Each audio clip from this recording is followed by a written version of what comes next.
Hi friend, দেখো এই গরমে বাবা মানুষ বাঁচছে না, আর আমার মেয়ে এখন ফিস্ট করছে বাগানে এসে।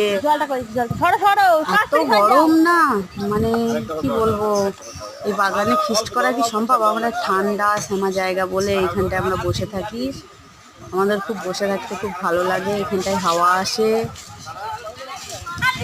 ছেলেপুলে সব খেলা করার জন্য বসে আছে, কেউ খেলা করছে, আর আমার মেয়ে রান্না করছে।